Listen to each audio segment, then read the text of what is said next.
काशी कोतवाल की जय, बाबा विश्वनाथ की जय।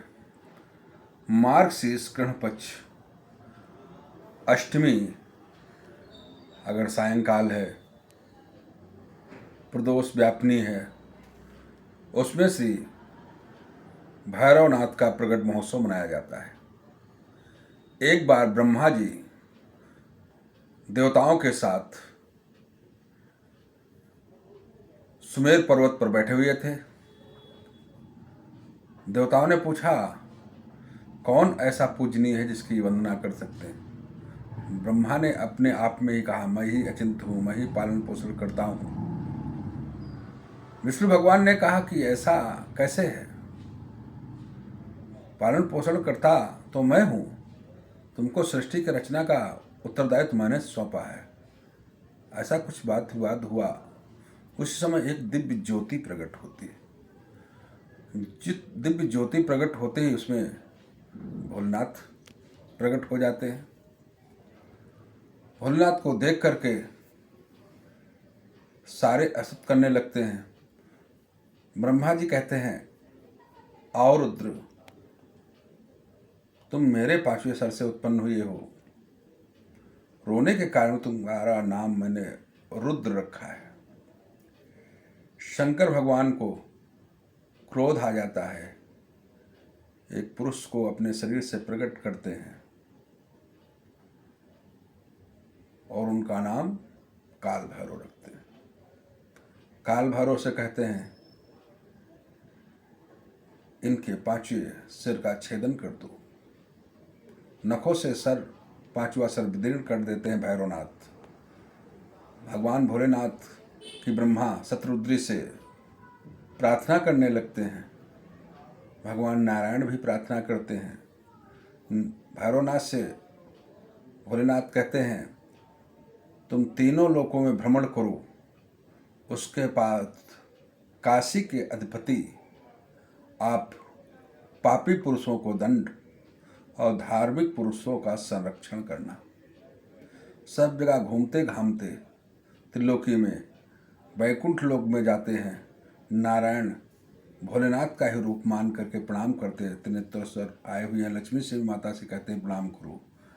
लक्ष्मी माता जो कपाल भिक्षाटन के लिए घूम रहे थे लिए पांचवा सिर, उसमें सनोरथी नाम की विद्या प्रदान करती हैं। वो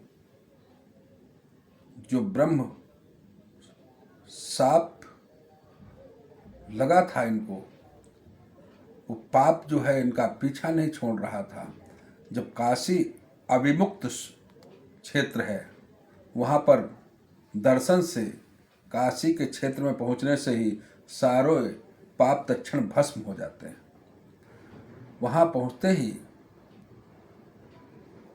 ब्रह्महत्या पाताल में समा गई और जहाँ पर ब्रह्मा जी का हाथ से सर छूटा, वो ब्रह्म मोचन कपाल मोचन तीर्थ कहलाया, जिसके दर्शन से इस जन्म के पिछले जन्मों के पाप नष्ट हो जाते हैं।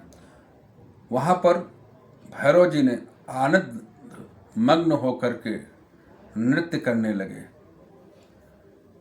और भोलेनाथ ने कहा कि आप सारे कष्टों को दूर करो।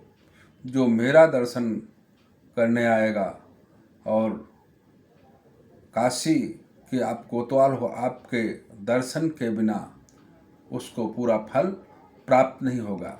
इसलिए मंगलवार भैरव अष्टमी मार्गशीर्ष कृष्ण पक्ष में जो भैरव जी के दर्शन करता है, उसको सारे पापों से छुटकारा मिल जाता है। अगर भैरव जी की उपासना करता है तो कारागार से बंदी भी शीघ्र ही मुक्त हो जाता है। सारे प्रकार के बंधनों को छुड़ाने के लिए भैरव जी की उपासना करना चाहिए। भैरव जी की उपासना शनिवार, रविवार, बुधवार, मंगलवार, अष्टमी, चौदस इन तिथियों में भी कर सकते हैं। भैरव के लिए प्रसाद उड़द से बनी हुई मिठाइयाँ बहुत प्रिय हैं। नीले पुष्प की माला बहुत प्रिय है। इसलिए भैरवनाथ की पूजना करने से, प्रार्थना करने से, वंदन करने से सभी प्रकार के पापों से छुटकारा मिलता है। किसी प्रकार की अगर कोई ऐसी शारीरिक जुराद इत्यादि के कारण कोई समस्या है, कोई शारीरिक कष्ट है, वो भी सारे कष्ट भैरव के दर्शन काशी विश्वनाथ में जा कर के, बाबा विश्वनाथ में जा कर के, विश्वनाथ के दर्शन करना, काशी में जा कर के भैरवनाथ जी के दर्शन करना, इससे सारे पापों से छुटकारा मिलता है। संकट मोचन हनुमान जी का, कपाल मोचन तीर्थ का दर्शन करने से सारे पाप नष्ट हो जाते हैं। इसलिए कभी बनारस जाएं तो इन तीर्थों के दर्शन करें। और मार्गशीर्ष कल तो कृष्ण पक्ष अष्टमी भैरव जी का प्रकट महोत्सव मनाया जाएगा, उसमें प्रार्थना करें, उनको प्रसाद लगाएं और अपने कष्टों से छुटकारा के लिए प्रार्थना करें। जय बाबा विश्वनाथ, जय जय भैरवनाथ, हर हर महादेव।